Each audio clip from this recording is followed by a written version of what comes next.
Hello, my name is Cam Miller, and I'm going to read to you today from my book, The 23 Ghosts at the Jamestown Hotel, and other spooky poems written by me, Cam Miller. Now, the Jamestown Hotel was an actual hotel that was located in Jamestown, Kentucky. Now, where was Jamestown, Kentucky? Well, a long time ago in the 1840s and 1850s, there was Jamestown and Brooklyn. And then after the Civil War, they came together to form the town you know and love, Dayton, Kentucky. So it's rumored that the hotel at the foot of Clay Street was haunted, or at least that's what they say. So I wrote some poems about those spooky times a long time ago in Jamestown and Brooklyn, and eventually Dayton, Kentucky. Okay. Are you ready? Here we go. The 23 Ghosts of the Jamestown Hotel. Gather round, youngsters, to hear the tale I tell of the 23 ghosts at the Jamestown Hotel. Many moons ago, at the foot of Clay, Mr. Barry's hotel was the finest of its day. But when the candles were extinguished under the moon, appeared 23 ghosts, one for each room. In room 1 was Samuel, who liked to read books. In room 2 was Martha, who was proud of her looks. In room 3 was Mabel, who banged all the pans. In room 4 was Joseph, who often played in the sand. In room 5 was old Martin, who did not hear very well. In room 6 was witch Abigail, who loved to cast spells.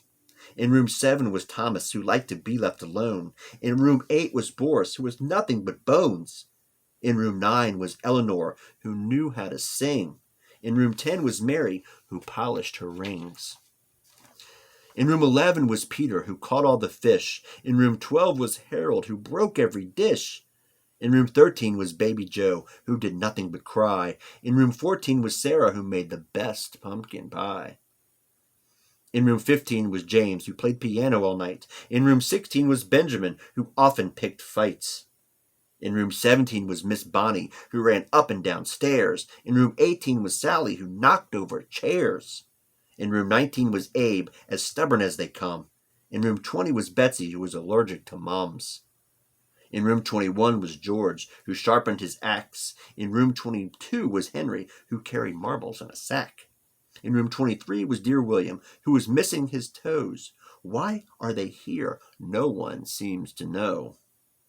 But every Halloween they haunt and they yell on the banks of the Ohio at the Jamestown Hotel. Witch Abigail's Broomstick. In 1853, a large branch fell from the cottonwood tree. It was struck by lightning and made such a sound that it rattled the houses and it shook the ground. Witch Abigail peeked from the window in her room and said to herself, "Aha! A new broom." She rubbed her green hands and cackled with glee and pranced to the side of the cottonwood tree. Then she waved her hands twice and looked to the sky. In a matter of moments, poof, a new broom she could fly. Captain Ghoul of the John Hastings Ferry. A long time ago, when the John Hastings Ferry crossed the Ohio, Abe took the boat to go work on the ships, when the man in the captain's seat put a tremble in his lips. Was it a monster? A ghoul? Could it be an old mummy? Whatever it was put an ache in Abe's tummy. When suddenly the ghoulish captain opened the cabin door, Abe decided to jump and swam for the shore. The captain frowned and said, "I'm not that scary. I'm just the friendly ghoul captain of the John Hastings Ferry."